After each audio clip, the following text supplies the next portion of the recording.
जय हिंद दोस्तों। आरआरआई यानी रमन रिसर्च इंस्टीट्यूट रिक्वायरमेंट 2026 की 22 वैकेंसी आ गई है, जिसमें 80,000 प्लस तक सैलरी इंजीनियर असिस्टेंट और ट्रेड्समैन की पद के लिए। लेकिन क्या आप सच में एलिजिबल है? एक छोटी सी गलती आपका फॉर्म रिजेक्ट कर सकती है।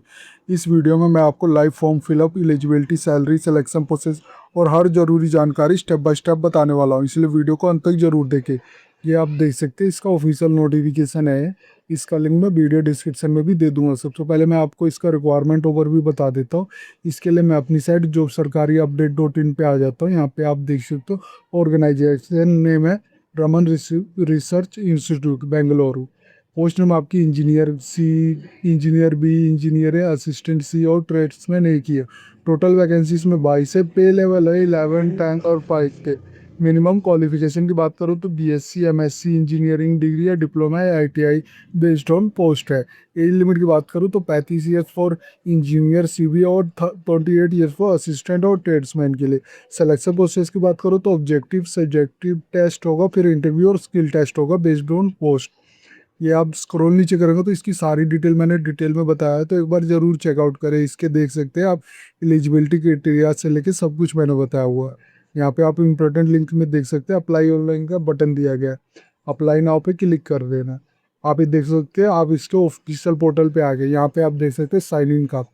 अगर आपने ऑलरेडी रजिस्टर कर रखा है तो ईमेल आईडी और पासवर्ड और कैप्चा डाल के साइन इन कर लेंगे। अगर आप पहली बार रजिस्टर करना चाहते हैं तो क्रिएट अकाउंट पे क्लिक कर देना। यहाँ पे आप देख सकते हो, अकाउंट बनाने के लिए आपको सबसे पहले यहाँ पे फर्स्ट नेम एंटर करना, फिर लास्ट नेम एंटर करना, फिर ईमेल एड्रेस आपने एंटर कर देनी है, मोबाइल नंबर एंटर कर देना है, फिर पासवर्ड एंटर करना है। ये ध्यान देना वो एटलीस्ट एक 8 करेक्टर का होना चाहिए, जिसमें upper case, lower case, number और एक स्पेशल करेक्टर जरूर होना चाहिए। इसी तरह सेम पासवर्ड आपने कंफर्म पासवर्ड में एंटर कर दोगे। कैप्चा एंटर करके क्रिएट अकाउंट पे क्लिक कर देना। इसके बाद फ्रेंड आप देख सकते हो साइन इन के पेज पे आ जाओगे। ये एक चीज़ और ध्यान रखना कि जो आपने अभी जो ईमेल एंटर की थी उस पर आपको एक ईमेल भी आया होगा। ऐसा ईमेल आप देख सकते हो, वेरीफाई योर ईमेल एड्रेस, ऐसा कुछ आया होगा। यहाँ पे क्लिक करके आपने वेरीफाई करना है। Please verify your email address by clicking the link below. उसको आपने क्लिक कर देना है। ये आप देख सकते हो, ईमेल वेरीफाई सक्सेसफुली हो गया। यहाँ पे आपने ईमेल डालना है, अपना पासवर्ड डालना है और कैप्चा डाल के साइन के क्लिक कर देना है। इसके बाद फ्रेंड आप ये देख सकते हो, आप इसके अपॉर्चुनिटी पेज पे आ जाओगे। यहाँ पे आप डैशबोर्ड देख सकते हो, यहाँ पे सारी वैकेंसी इसमें आपको दी गई है। जिस भी वैकेंसी पे आपने अप्लाई करना है वो आप नेम देख सकते हो, इसका एज लिमिट देख सकते हो, लास्ट डेट देख सकते हो। एडवर्टाइजमेंट देखना है तो वो भी देख सकते हो।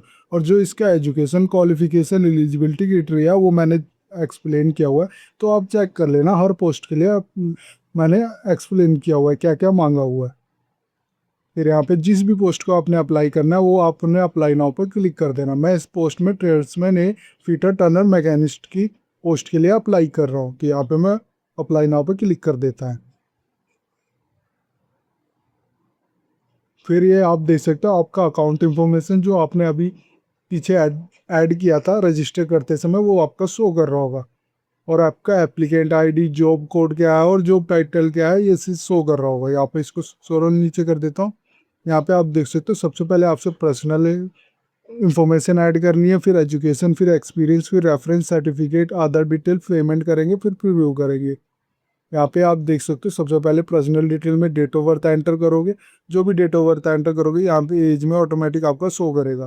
फिर जेंडर सेलेक्ट कर लोगे, मेल फीमेल या अदर हो।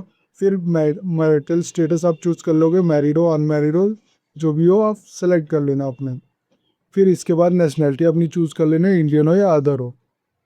फिर कैटेगरी चूज कर लेनी है, जनरल के थ्रू या OBC, non criminal, SC ST EW, जिसके भी थ्रू कर रहे हो तो आप। फिर रिलीजन चूज कर लोगे, हिंदू हो, मुस्लिम हो, सिख हो, जो भी हो आप चूज कर लोगे। Do you to belong to दिव्यांगजन कैटेगरी, अगर आप PWD कैंडिडेट को बिलोंग करते हो तो इसको टिक कर दोगे, नहीं करते तो सिंपली इसको ऐसे ही रहने दोगे। फिर फैमिली डिटेल बतानी है, आपने फादर नेम एंटर करोगे, मदर नेम एंटर करोगे, स्पोज नेम अपना एंटर करोगे अगर आपकी शादी हो गई है तो।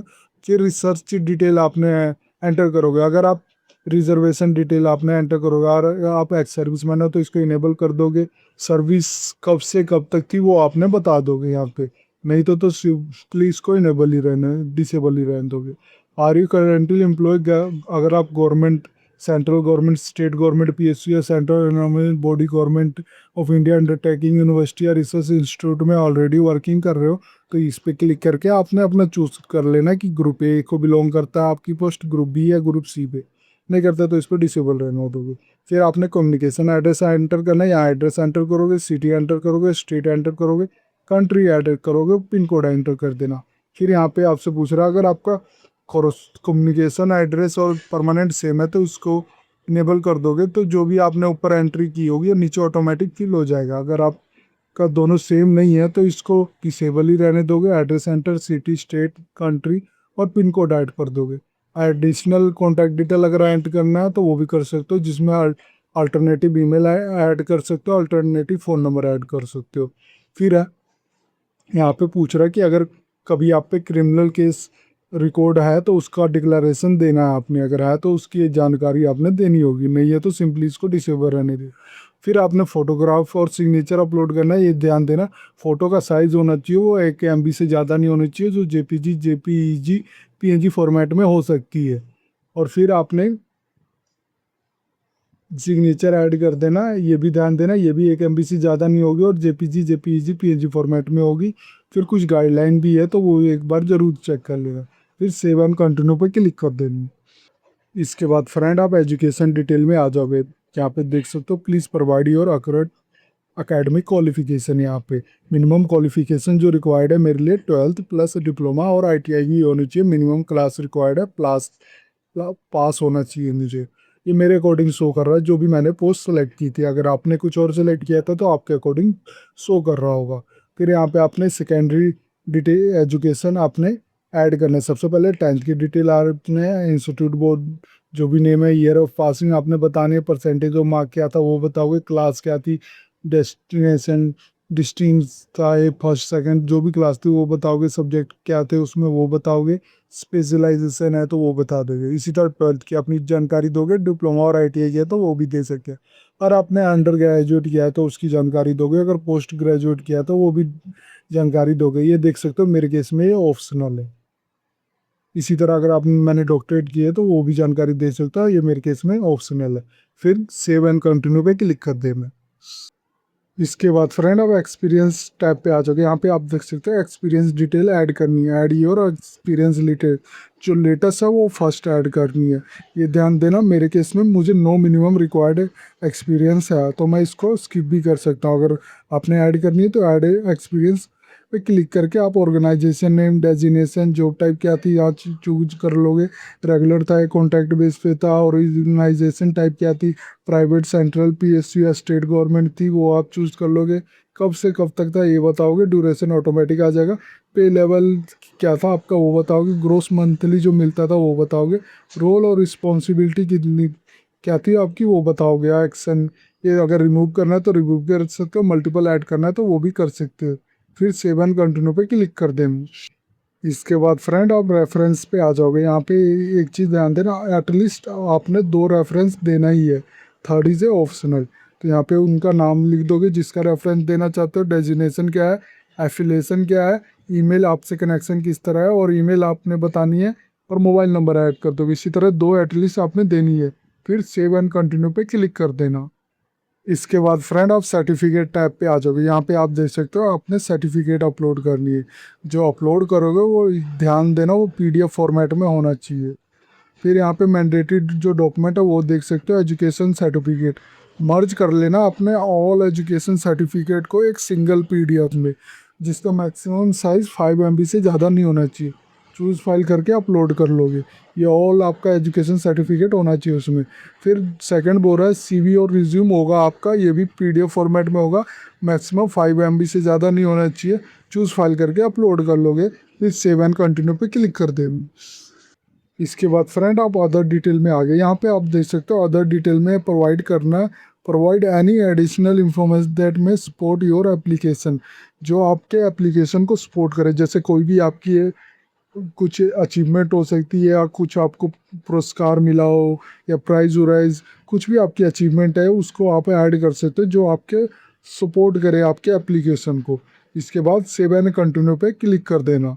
अगर नहीं है तो सिंपली सेव एंड कंटिन्यू पे डायरेक्ट भी क्लिक कर सकते हो। इसके बाद फ्रेंड आप पेमेंट टैब पे आ जाओगे, एप्लीकेशन फीस पेमेंट पे। यहाँ पे आप देख सकते हो complete the payment and upload करना, आपने पेमेंट रिसिप्ट को अपलोड करना। पेमेंट का कुछ इंस्ट्रक्शन है, ज़रूर पढ़ लेना। ये जो पेमेंट है वो नॉन रिफंडेबल है और इसको मुझे 250 रुपये पे करना है बाई यूपीआई के थ्रू या बैंक ट्रांसफ़र के थ्रू मैं क्लिक पे कर सकता हूँ। Enter the application ID and note remark section will paying by UPI और bank transfer for identification purpose के लिए। जो आपको पेमेंट अपलोड करोगे तो उसका आपने ट्रांजैक्शन हिस्ट्री जरूर रख लेना, या आप देख सकते हो स्कैनर QR के थ्रू भी कर सकता हूँ, या फिर आपको नीचे यहाँ पे बैंक ट्रांसफ़र डिटेल भी दिया गया है, जो account number, account name, bank और IFSC कोड दिया है, इसके थ्रू भी आप कर सकते हो।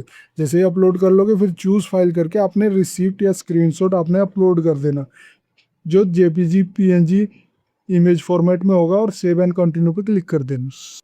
इसके बाद फ्रेंड आप प्रीव्यू पेज पे आ जाओगे। अभी तक जो भी डिटेल एंटर की थी वो सब कुछ शो कर रहा होगा, तो एक बार रीवेरीफाई और रीचेक जरूर कर लेना। जब आपको लगे सब कुछ ठीक है तो आप नीचे स्क्रॉल कर देना, यहाँ पे डिक्लेरेशन दिया गया है, इसको पढ़ लेना और I agree to the above declaration पे क्लिक कर देना। ये सबमिट एप्लीकेशन पे क्लिक कर देना। इसके बाद फ्रेंड आप देख सकते हो मेरा जो एप्लीकेशन है सबमिट हो गया सक्सेसफुली। अगर आपने PDF डाउनलोड करना है तो ये आप देख सकते हो माई एप्लीकेशन में शो कर रहा, इसको डाउनलोड कर सकते हो और इसको सेव करके ज़रूर रख लेना, अपना ट्रांजैक्शन हिस्ट्री, और इसका PDF डाउनलोड कर लेना, ये फ्यूचर रेफरेंस में आपके काम आएगा। इस तरह ये फॉर्म आपका कंप्लीट हो गया। इस वीडियो में मैंने बताया कि RRI इंजीनियर का फॉर्म आप कैसे फिल कर सकते हैं बिना किसी गलती के। अगर अभी भी आपको कोई डाउट हो तो मुझे कमेंट सेक्शन में ज़रूर पूछना। अगर ये वीडियो आपको अच्छी लगे तो please like and subscribe my channel. धन्यवाद।